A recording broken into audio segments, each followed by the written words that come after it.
Opposition जमातों ने chief election commissioner Gyanesh Kumar को ओहदे से हटाने के लिए पार्लियामेंट में नोटिस देने की तैयारी मुकम्मल कर ली है। इस नोटिस पर तकरीबन 180 एमपीज के दस्तखत हो चुके हैं।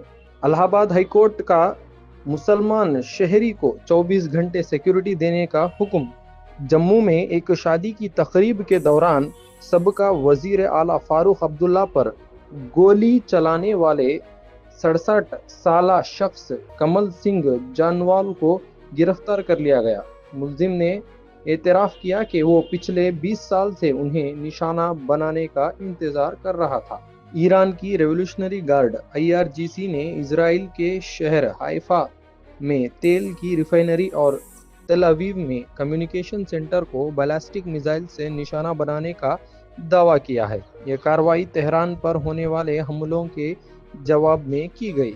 रिपब्लिकन सेनेटर का ईरान के स्कूल पर होने वाले हमले में अमेरिका का हाथ होने का एतराफ।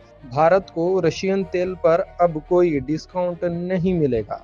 IRGC का ट्रंप को जवाब, जंग कब खत्म होगी इसका फैसला तेहरान करेगा।